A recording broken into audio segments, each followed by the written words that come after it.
Итак, добрый день. Сделаю небольшое видео. Вот К5 стоит. Мне ее харило поднимать, честно. Поэтому я как бы не поднимал. Суть видео в чем? Клиент жалуется на то, что когда он проезжает неровности, едет по брусчатке, у него такое ощущение, как мелочь дребезжит в задней подвеске. То есть при осмотре машины, вот тут слышен стук. То есть причина вот в этих вот направляющих, грубо говоря, тут выработка. Для того, чтобы снять скобу суппорта, нам необходимо снять цилиндрик. Вот тут два болтика на 14. Затем надо открутить вот эти колодки, снять и открутить вот эти два болта на 12. С верхним болтом, вот с этим вот болтом, проблем нет. Он находится вот здесь. Проблема есть чуть-чуть с нижним болтом. Нижний болт находится вот в этой вот нише. То есть для того, чтобы снять болт, надо снять вот эту вот тягу и отвести, и открутить нижний болт стойки и отвести стойку.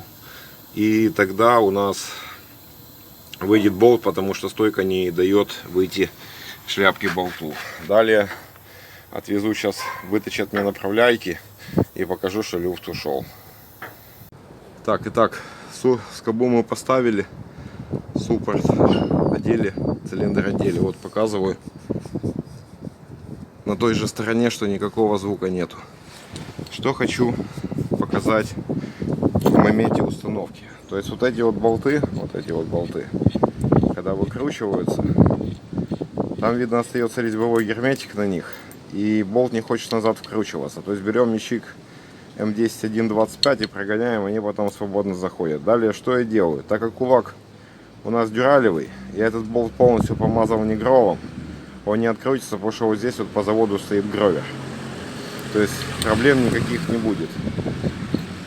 Что теперь, что я хочу показать? Вот один болт, вот он, которому мешает в рычаг. И вон там второй. Теперь как правильно поставить вот этот вот рычаг? Его надо открутить полностью, я снял его полностью. Затем приоткрутил вот на вот этот вот болт, чуть-чуть видно, что он гуляет на нем, да? Затем мы заводим его вот сюда, ни в коем случае не бить.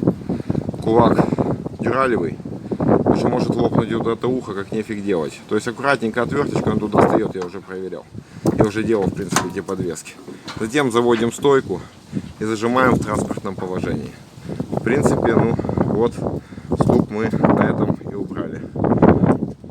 Все, отпускаем человека, проблем не будет. И что хотелось бы сказать напоследок в завершении данной работы. Уважаемые мастера, в принципе это относится больше к ним, не ленитесь, пожалуйста, мазать болты подвесок у Kia и у Sonata. Вы же знаете, они закипают так, что потом не хочется просто ничего. Вот видите, как вот после работы, да, вот болт, уверен, что лет через 10 закипит. Вот болт. И вот болт.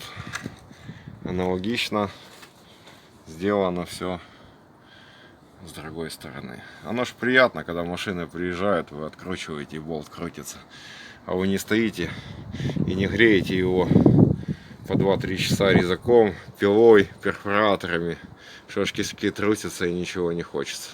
Давайте уважать друг друга.